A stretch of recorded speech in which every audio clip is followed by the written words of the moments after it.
Coin. Hey there, YouTube coin community. It's Dustin with CoinOp, and today we are going to take a look at Lincoln Cent coin grading and how to figure out value of your coins so that you can cash them in when you need to. So let's dive right on in.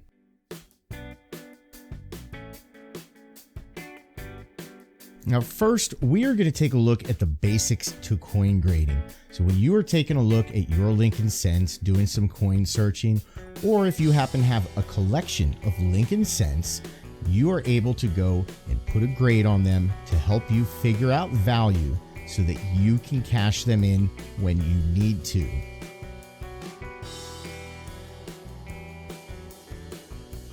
Now, when it comes to coin grading is done on a scale of 1 through 70. 70 being perfect, flawless, 1 being absolute poor. So we're going to take a look at that now. MS 60, which is mint state 60 through 70, is uncirculated, with 1 through 58 being circulated coin grades. And we're going to take a look at those coin grades right now. Now, first up, we are taking a look at a good 4 example, a G4, good 4. Now, when you're looking at a good 4 example, a G4 example, this is very low grade.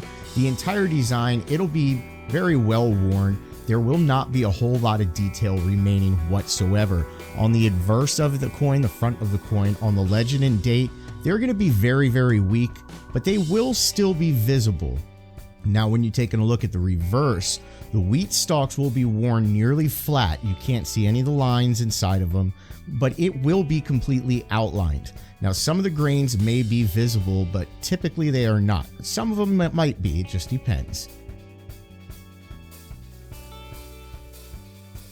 Now we are taking a look at a very good example, a VG8, very good 8. Now on a VG8 example, outline might start to show in the hair, but most of the details will still be worn smooth. The cheek and the jawbone are still worn smooth. Now on higher graded examples, these will come out, and most of the bow tie should be visible. Now the legend and date will be clear. You should be able to read them. And on the reverse, the wheat stalks will start to show some detail, and some of the lines on the tips of the wheat stalks will start to show. So you can start to see some of the line separation in between the wheat stalks.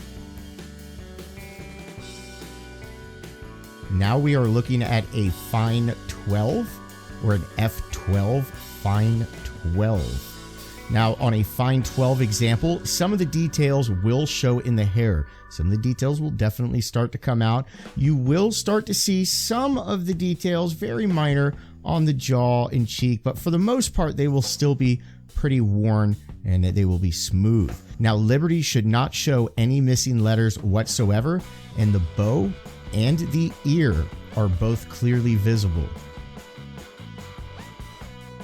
Now, when you're taking a look at the reverse, most of the details will be visible in the stalks. The top wheat lines are worn, but they will be separated. So you can see the separation in the wheat stalks. If you cannot see the separation inside the wheat stalks, it is not a fine example, it is lower. But if you can see the clear line separation in the wheat stalks, it is a fine example.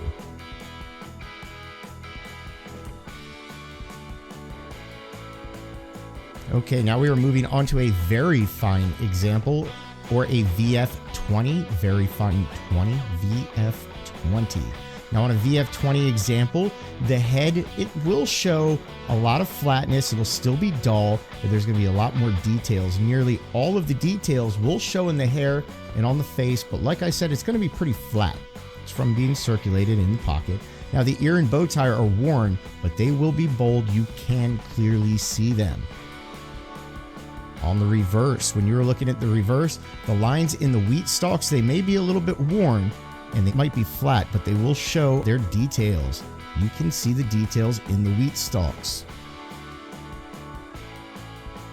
And we are moving on to an extremely fine example, an EF EF40. Sometimes it's written as XF40. People will write it either way. So it's EF40 or extremely fine 40. Now on this one, it will show very light wear only on the highest points. So on the highest points of the hair above the ear, a little bit on the cheek, some on the jawbone will show wear, but for the most part, the details should be out in bold. Now on the reverse again, the high points of the wheat stalks might be worn and they might show a little bit of detail, but for the most part, everything should be clearly defined and have a lot of detail. Now on some of these, some traces of mint luster might show through. Typically it does not, but sometimes it will show through.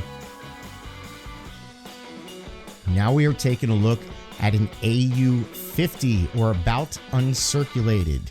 About uncirculated 50 or AU50. On an AU50 example, only light traces of wear will show on the cheek and on the jaw. For the most part, it's going to be a really beautiful example. Like I said, only traces of wear will show on the cheek and on the jaw. Now when you're looking at the reverse, again, everything should be nice and fully detailed. Only mild traces of wear will show on the wheat stalks. Other than that, you shouldn't be seeing a whole lot of wear whatsoever. Now on these, sometimes a lot of mint luster will shine through. So it's a good thing to keep your eye out for.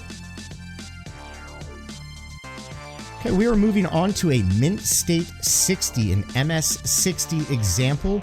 Now on a Mint State example, there should be no traces of wear whatsoever. The coin should be as it left the mint. Now even though the coin just left the mint, or it should be as it left the mint, even at the mint, they will get dinged around, beat up. They'll bang around other coins in the bag. So Mint State grading, MS60 through 70, all depends on the amount of dings or blemishes that might show on the coin. So we're taking a look at an MS60 or a Mint State 60. Now, like I said, this is an uncirculated coin, but this is on the lower scale of uncirculated coins. This is basically just strictly an uncirculated coin. It might show some blemishes in high points. It might show some blemishes right in prime focal points of the coin, and it might also have a really dull mint luster, and the color may be very uneven on these. Now we are taking a look at an MS63. Again, this is an uncirculated. Now this should be a nicer Mint State coin. It should have a nice attractive mint luster, but there might be a few noticeable detracting contact marks or minor blemishes on prime focal points of the coin.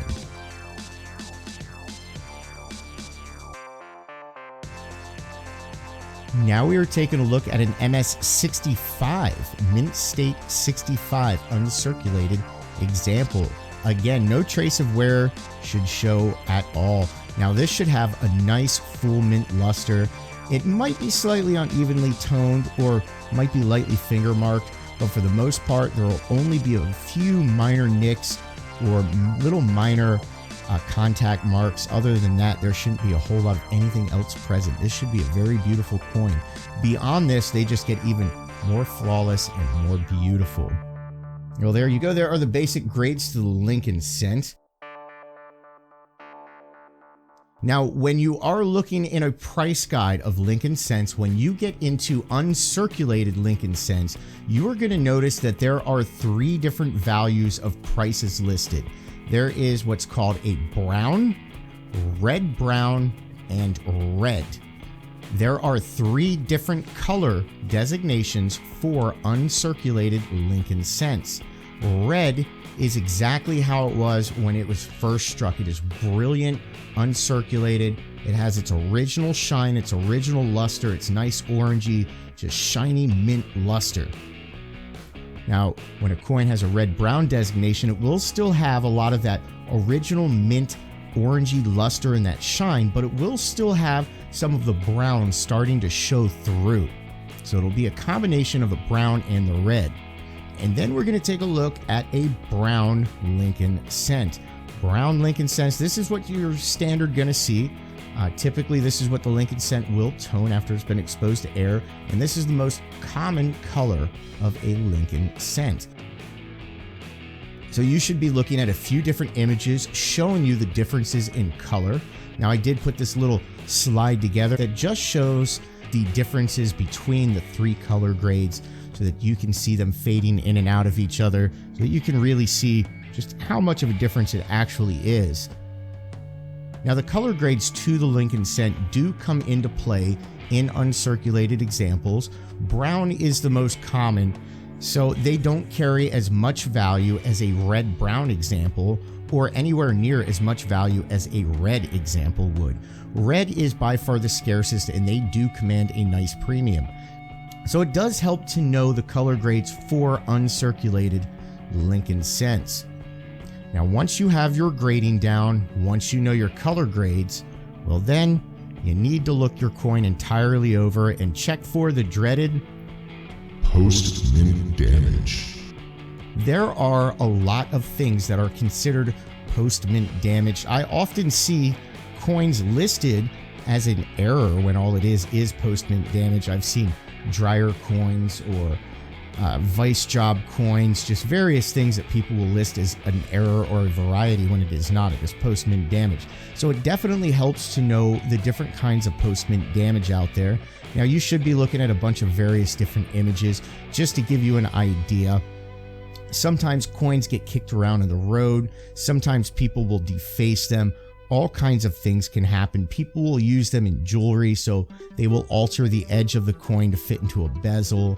If a coin gets dropped really hard, it can damage the rim, so you got to make sure you check for rim dings. Anything from scratches to countermarks. Now, people will countermark coins, and there are people who collect countermarks. So it does help to know that there is a market for that, so you can still get value out of it. But typically a countermark is considered post-mint damage. Somebody altered that coin. So anything that basically altered the coin or was done outside of the mint that damages it takes away from value. So make sure you know that when you are looking up the value of your coin. Now we are going to move on to finding value. Now once you know the grade of your coin, it makes it a lot easier to look up the value. When you go to, say, a site such as PCGS Price Guide and you are looking at the value of the coins, it is literally broken down by the grade, and then on uncirculated examples by its color grade as well. So it does help to know all of that. Keep in mind that websites such as PCGS Price Guide, these are the prices that you should be getting for your coins if they are in a PCGS graded holder.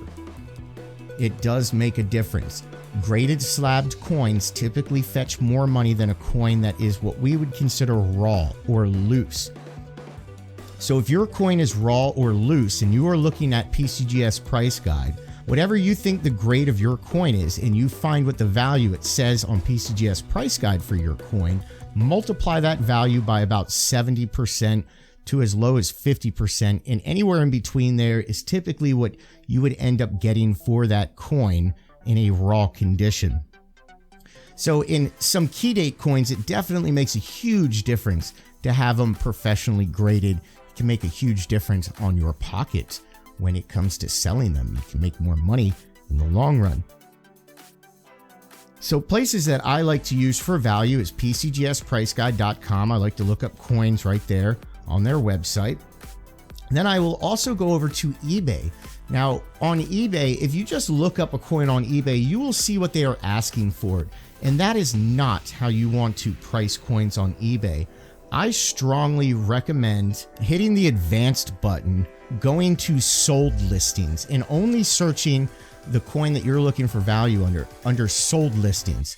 So whatever it is, let's say it's a 1914D, make sure you look at 1914D sold listings. And if yours was in fine condition, make sure you type in F12 or fine 12, and the listings will come up of sold ones, and you can find realistically what other examples such as yours has sold for. You can also go over to Heritage Coin Auctions and look at their past coin sales from their auction archives. So there are various places that you can go to figure out value and get your coins listed and sold if that's what you want to do.